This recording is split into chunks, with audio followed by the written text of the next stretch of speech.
WhatsApp class 12 welcome back to the channel. और आज हम लोग कंटिन्यू करने वाले हैं, इवन कंप्लीट करने वाले हैं बिजनेस स्टडी के चैप्टर नंबर 7 यानी डायरेक्टिंग को। तो देखो डायरेक्टिंग में सारे एलिमेंट्स हमने पढ़ लिया था। कम्युनिकेशंस जो लास्ट एलिमेंट था उसको हमने कल के वीडियो में कंप्लीट किया, बट कम्युनिकेशन से ही रिलेटेड कुछ टॉपिक्स जो है कि बच गए हैं, आज के वीडियो में मैं उनको कंप्लीट कर दूंगा। देखो आज के वीडियो में दो टॉपिक आने वाली हैं, एक होता है फॉर्मल एंड इनफॉर्मल कम्युनिकेशंस के एडवांटेज एंड डिसएडवांटेज, और दूसरा है कम्युनिकेशंस बैरियर। तो पहले हम लोग कंप्लीट करते हैं फॉर्मल एंड इनफॉर्मल कम्युनिकेशंस के एडवांटेज और डिसएडवांटेज को, और सबसे लास्ट में हम लोग इस टॉपिक को कंप्लीट करेंगे द कम्युनिकेशंस बैरियर, और उसके साथ ही हमारा चैप्टर्स हो जाएगा ओवर। और उसके बाद हम लोग बहुत जल्द मिलते हैं नए चैप्टर्स के साथ।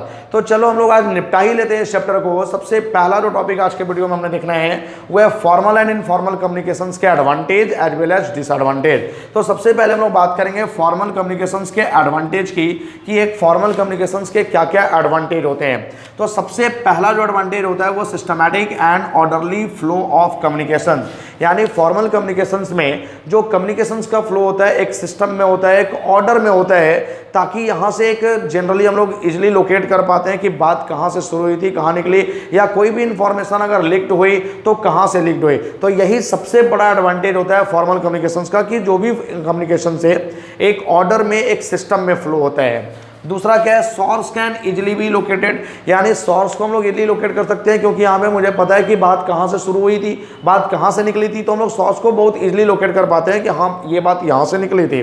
उसके बाद easy to control over the work performance, यानी वर्क परफॉर्मेंस को हम लोग इजिली कंट्रोल कर लेते हैं। अब वर्क परफॉर्मेंस को इजिली कंट्रोल करने का क्या मतलब हुआ कि सपोज कि अगर कोई भी हमारा टारगेट था वो पूरा नहीं हो पाया, तो किसके अच्छे से काम ना करने की वजह से ये टारगेट हमारा पूरा नहीं हो पाया। अब सपोज कि जैसे ए है, ए ने टारगेट दिया बी को, बी ने टारगेट दिया सी को, सी ने टारगेट दिया डी को, और इसके बाद डी ने टारगेट दिया ए को, और लास्ट में हमारा ऑर्गेनाइजेशनल गोल है, ये लास्ट में है हमारा ऑर्गेनाइजेशनल गोल। तो यहाँ पे हमारा जो ऑर्गेनाइजेशनल गोल है वो पूरा नहीं हो पाया।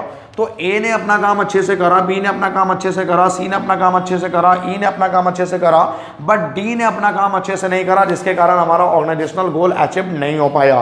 तो यहाँ पे हम लोग इजिली लोकेट कर पा रहे हैं, इजिली कंट्रोल कर पा रहे हैं कि डी ने अपना काम अच्छे से नहीं करा, जिसके कारण ऑर्गेनाइजेशनल गोल अचीव्ड नहीं हो पाया।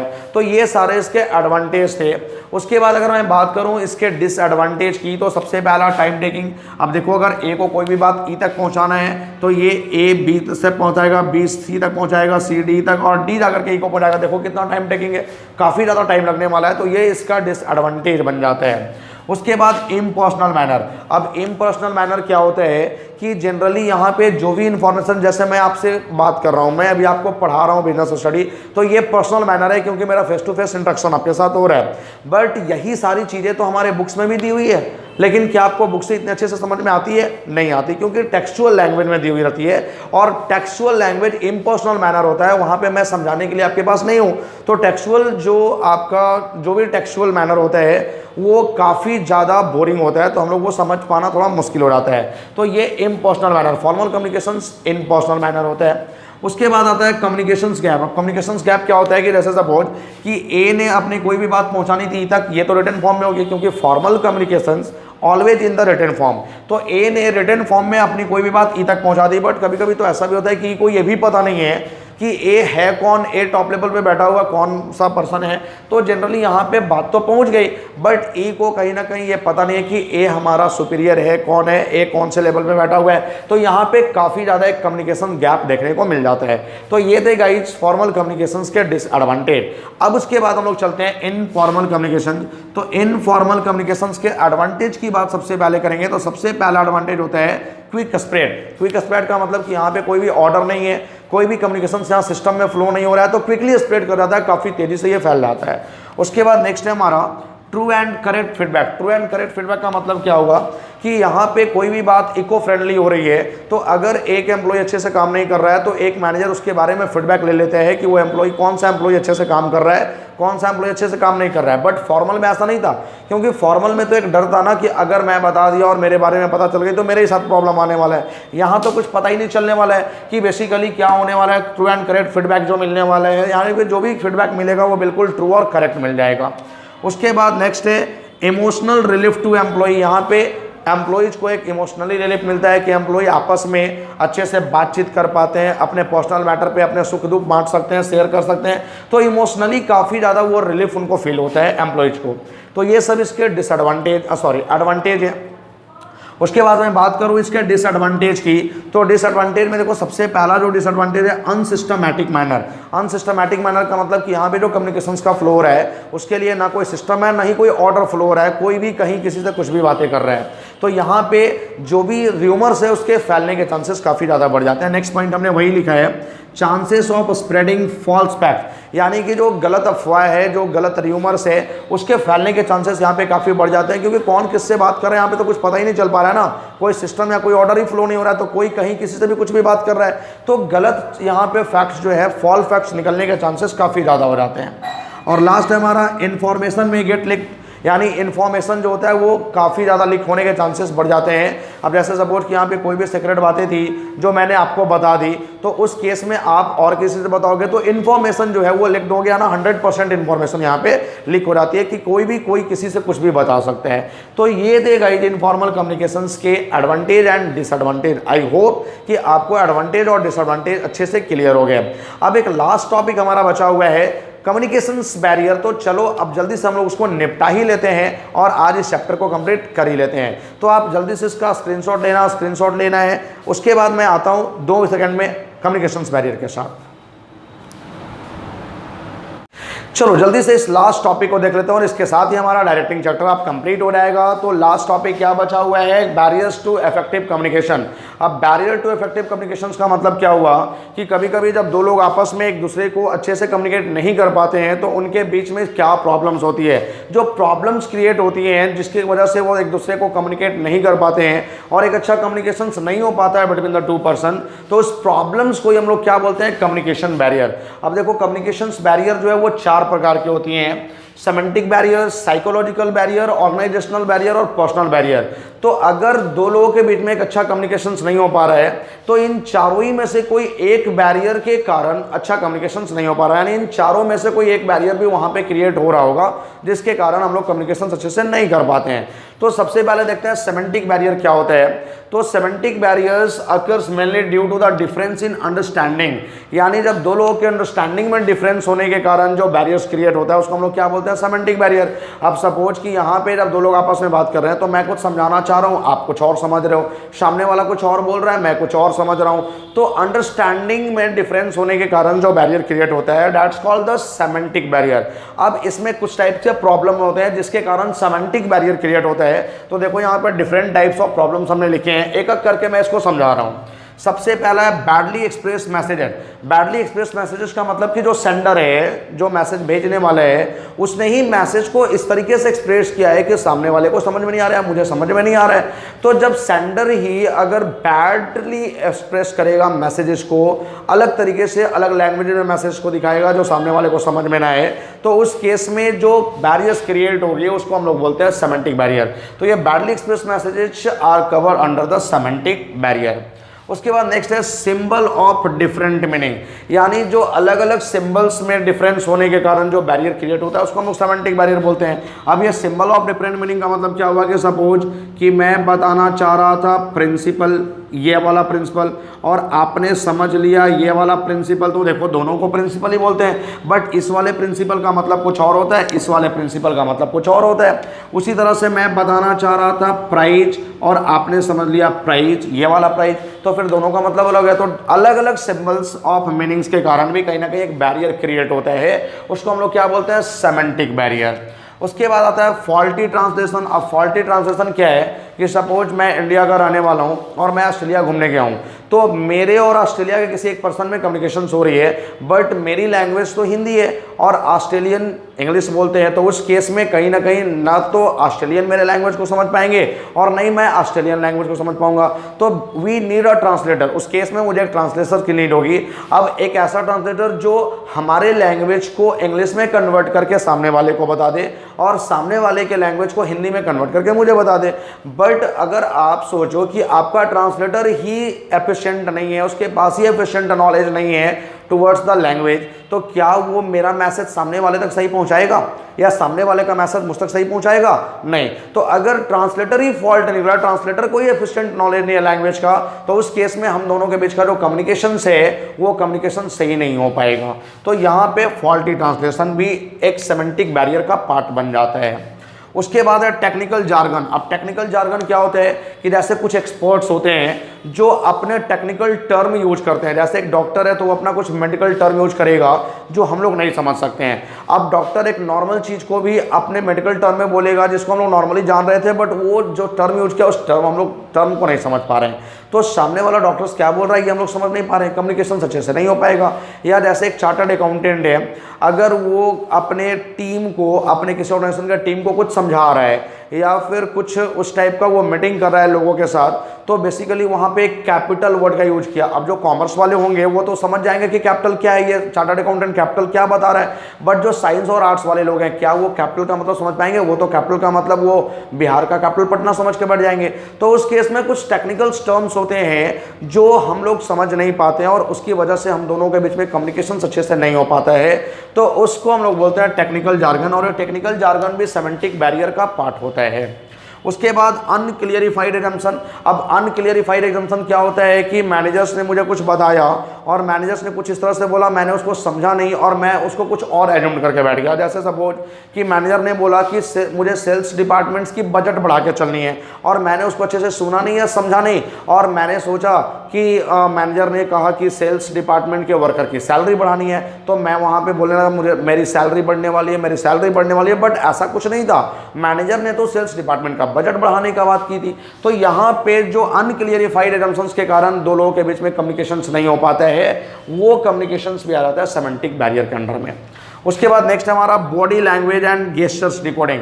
अब बॉडी लैंग्वेज और गेस्चर डिकोडिंग क्या होता है कि बेसिकली हमारा कभी कभी कुछ ऐसे होते हैं कि बॉडी लैंग्वेज कुछ और है बट हम बोल कुछ और रहे हैं। जैसे सपोज कि मैंने आपसे पूछा कि समझ में आ गया ना, तो आपने बोला हाँ, और हाँ बोल रहे हो और इशारा ना वाला है। मैं आपको कुछ समझ में आ गया ना, तो ना बोल रहे हैं बट इशारा हाँ वाला है। तो कहीं ना कहीं बॉडी लैंग्वेज और गेस्चर्स डिकोडिंग के कारण भी दो लोगों के बीच में कम्युनिकेशन अच्छे से नहीं हो पाता है। तो ये बॉडी लैंग्वेज और गेस्चर्स डिकोडिंग भी आ जाता है सेमेंटिक बैरियर के अंदर में। तो ये हो गया सेमेंटिक बैरियर। नेक्स्ट जो हमारा बैरियर है ये साइकोलॉजिकल बैरियर। अब साइकोलॉजिकल बैरियर क्या होता है कि the barriers occurs mainly due to the busy state of mind, यानी बिजी स्टेट ऑफ माइंड के कारण जो बैरियर्स क्रिएट होता है उसको हम लोग बोलते हैं साइकोलॉजिकल बैरियर। अब बिजी स्टेट ऑफ माइंड का मतलब कि आप कुछ काम में बिजी नहीं थे, बट कभी कभी ऐसा भी होता है कि हमारा माइंड जो था वो उस समय कहीं और था और कोई कम्युनिकेशन हमसे कर रहा है, तो उस केस में बोलना कुछ और था, हम समझ कुछ और लिए, बोल कुछ और दिए, तो उसको हम लोग बोलते हैं बिजी स्टेट ऑफ माइंड। अब जैसे सपोज कि वो हमने सुना है ना कि बहुत ज़्यादा अगर गुस्सा हो या बहुत ज़्यादा खुश हो तो दोनों ही कंडीशन में डिसीजन नहीं लेने चाहिए। तो यहाँ पे भी वही है कि अगर मैं बहुत ज़्यादा टेंशन में था और उस समय मेरे साथ कोई कम्युनिकेशंस करने आया कोई एम्प्लॉई, तो उस केस में मैं उसके बातों को समझा नहीं और उसको कुछ और बता दिया। उसी तरह से अगर कोई भी हमसे कुछ कम्युनिकेशन करना और मैं बहुत ज़्यादा खुश था तो मैं खुशी में डिसीजंस कुछ और ले लिया। तो कहीं ना कहीं इसके कारण जो बैरियर्स क्रिएट होता है उसको हम लोग बोलते हैं साइकोलॉजिकल बैरियर। तो देखो इसमें भी बहुत तरह के प्रॉब्लम्स आते हैं जो साइकोलॉजिकल बैरियर के अंडर में आते हैं। सबसे पहला प्री मैच्योर इवैल्यूएशन। अब प्री मैच्योर इवैल्यूएशन क्या होता है कि जैसे कभी कभी मैनेजर मुझे कुछ बात बता रहा है और उसके बातों को कंप्लीट करने से पहले ही मैंने बोला कि हाँ मैं सब कुछ समझ गया। जैसे मैनेजर कुछ बोल रहा था और मैंने बोला हाँ मैंने समझ लिया, तो मैनेजर वो बोलता है ना कि अरे पहले रुको, मुझे कंप्लीट तो करने दो, इस तरह की बातें। तो उसको हम लोग क्या बोलते हैं, प्री मैच्योर इवैल्यूएशन, यानी किसी की बातों को कंप्लीट करने से पहले ही अपनी बात को रख देना, that is called the pre mature evaluation. तो ये साइकोलॉजिकल बैरियर का पार्ट बन जाता है। उसके बाद लैक ऑफ अटेंशन। अब लैक ऑफ अटेंशन क्या है कि कभी कभी हमारे जैसे हम लोग कॉलेज में पढ़ा करते थे, तो हम अभी जैसे 15 अगस्त आ रहा है, तो 15 अगस्त में कुछ चीफ गेस्ट आते थे, कुछ बड़े लीडर्स आते थे और वो लीडर कुछ स्पीच दिया करते थे, बट हमारा माइंड जो था वो कहीं और था, हमारा माइंड उस समय कहीं और था। तो मैंने लीडर के स्पीच को नहीं सुना, मैंने अटेंशन ही नहीं था, काफ़ी मेरा माइंड कहीं और लगा हुआ था। तो उसी तरह से कभी कभी जब ऑर्गेनाइजेशन में मैनेजर्स या कोई भी टॉप लेवल पे बैठा हुआ एम्प्लॉय अगर कुछ मुझे बता रहा है बट उसको सुनने के लिए मेरा माइंड वहाँ पे है ही नहीं, मेरा माइंड कहीं और है, तो उसको हम लोग बोलते हैं लैक ऑफ अटेंशन। हम लोग अटेंशन में है ही नहीं, हम लोग का माइंड कहीं और चल रहा है। तो लैक ऑफ अटेंशन के कारण भी जो कम्युनिकेशन अब उसके बातों को तो हम समझ नहीं पाए, तो अगर वो उससे कम्युनिकेशन करना चाहे तो हम लोग नहीं कर पाएंगे। तो इसको हम लोग बोलते हैं साइकोलॉजिकल बैरियर। नेक्स्ट होता है loss by transmission and poor retention. अब लॉस बाय ट्रांसमिशन और पुअर रिटेंशन ये दो अलग अलग टर्म है। देखो लॉस बाय ट्रांसमिशन क्या होता है कि सपोज कि अगर ए को कोई बात ई तक पहुंचानी है तो ए पहले बी को बताएगा, बी सी को बताएगा, सी डी को बताएगा और डी ई को बताएगा। बट सपोज कि ए को कोई 5 बातें पहुंचानी थी ई तक, अब ये जब बी को बताया तो बी इसमें से एक बात भूल गया और ये सी को बताया, सी इसमें से एक बात भूल गया और डी को बताया, डी इसमें से एक बात भूल गया और ई को बताया। यानी कि बीच में जो बी सी और डी थे ये तीनों एक एक बात भूल गए। तो 5 बातें जो ए को ई तक पहुंचानी थी उसमें से 3 बातें तो ये भूल चुके, तो कहीं ना कहीं ए से ई तक केवल 2 बातें पहुंच पाएंगे। अब जब 2 बातें पहुंच पाएंगी तो इन दोनों के बीच में एक प्रॉपर कम्युनिकेशन नहीं हो पाएगा। तो इसको हम लोग बोलते हैं लॉस बाय ट्रांसमिशन, क्योंकि इतना लंबा चेन है, अगर कोई 1-2 बात भी भूल गया तो ई तक प्रॉपर कोई भी पॉइंट नहीं पहुंच पाएगा, कोई भी बात नहीं पहुंच पाएगा। तो जब प्रॉपरली कोई बात पहुंचा नहीं तो क्या ये प्रॉपरली कम्युनिकेशन कर पाएंगे? नहीं कर पाएंगे। तो इसको हम लोग बोलते हैं loss by transmission and poor retention.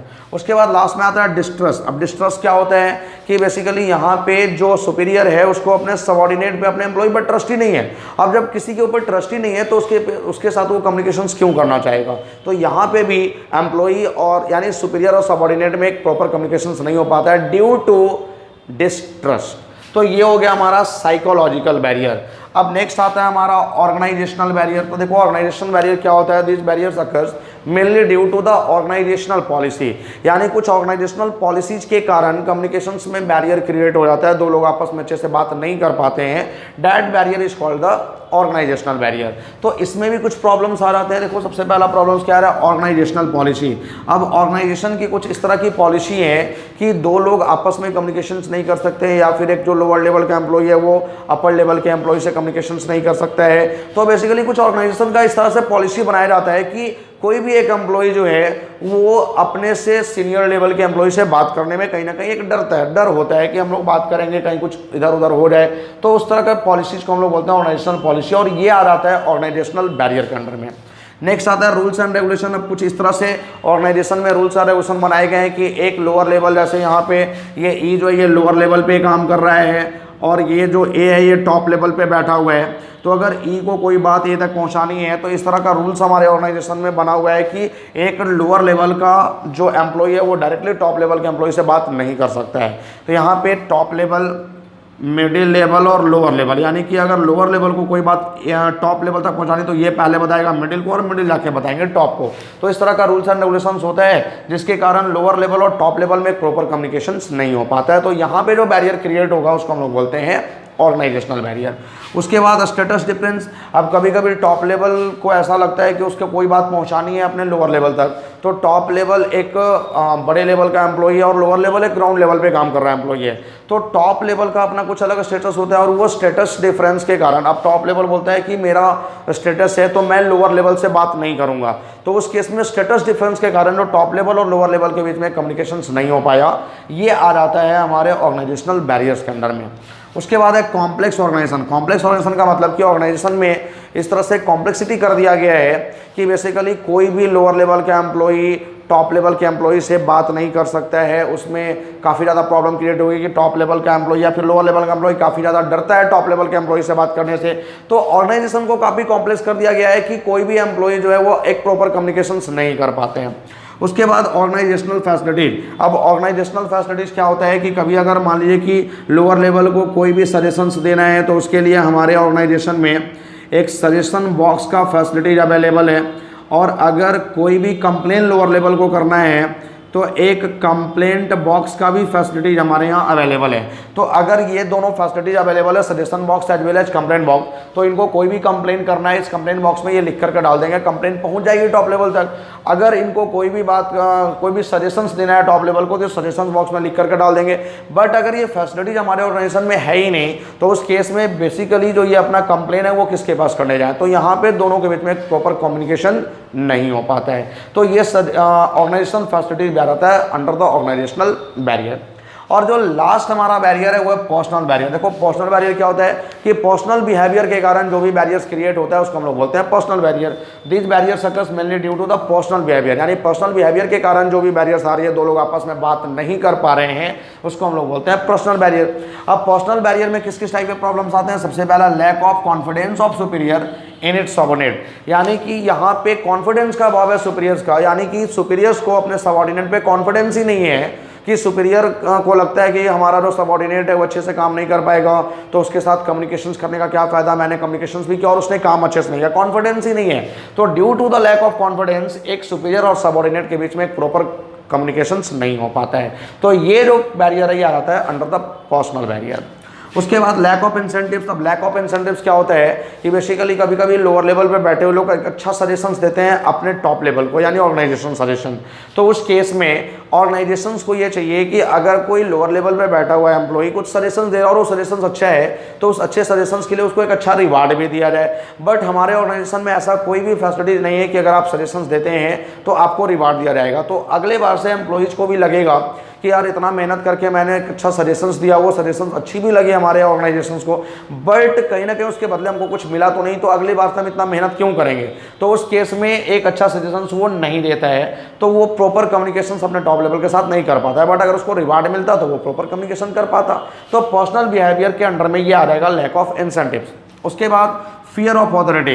अब कभी कभी कुछ एम्प्लॉय जो होते हैं वो किसी दूसरे एम्प्लॉय का कंप्लेन करने में टॉप लेवल से डरते हैं, या ये वो टॉप लेवल के साथ प्रॉपर कम्युनिकेशंस नहीं कर पाते हैं कि अगर वो डायरेक्टली जाकर के टॉप लेवल से बात करेंगे और कहीं टॉप लेवल ने उनके साथ कुछ डिमोशन उनका कर दिया तो उस केस में इनका अथॉरिटी चला जाएगा। तो अथॉरिटी जाने के डर से भी कहीं ना कहीं ये प्रॉपर कम्युनिकेशन अपने टॉप लेवल के साथ नहीं कर पाते हैं, तो ये भी आ जाता है अंडर द पर्सनल बैरियर। और लास्ट हमारा आता है unwilling to communicate. Unwilling to communicate का मतलब कि यहाँ पे कोई कम्युनिकेशन करना ही नहीं चाहता है, कोई चाहता ही नहीं कि हम एक दूसरे को कम्युनिकेट करें, एक दूसरे से आपस में कोई बातें करें, कुछ बातें शेयर करें, कोई चाहता ही नहीं है। तो ये भी आ जाता है अंडर द पर्सनल बैरियर।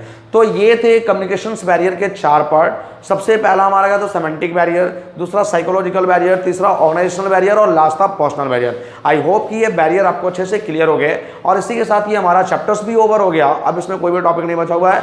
अब अगर आप इसका प्रॉपर नोट्स बना लिए हो तो आप इसका रिवीजन शुरू कर दो, अदरवाइज अगर आपको कोई डाउट है तो आप कमेंट बॉक्स में आ जाओ, इसका मैसेज करो, आपको आपके डाउट को इमीडिएटली क्लियर किया जाएगा। तो आज हम लोग का ये चैप्टर नंबर 7 यानी बिजनेस स्टडी का ऑलमोस्ट चैप्टर्स हमने कंप्लीट कर लिया। एक चैप्टर्स और बचा हुआ है बिजनेस स्टडी के पार्ट ए का, वो है कंट्रोलिंग, जो कि कल आपके पास उसकी वीडियो आ रही होंगी, कल आपको कंट्रोलिंग का भी वीडियो मिल जाएगा। तब तक आप इसका प्रॉपर रिवीजन, आप स्टार्टिंग इसका प्रॉपर रिवीजन स्टार्ट कर दो, क्योंकि बहुत सारे सीबीएसई स्कूल्स में एग्जाम होने वाले हैं, वो यूनिट टेस्ट होने वाले हैं, तो उसमें बहुत सारे चैप्टर से क्वेश्चन करे जाएंगे। तो आप प्रॉपर रिवीजन भी शुरू कर दो और उसके बाद लास्ट में कंट्रोलिंग भी हम लोग कल से करने वाले हैं, तो कल से आप कंट्रोलिंग का भी प्रॉपर रिवीजन कर पाओगे। Thank you.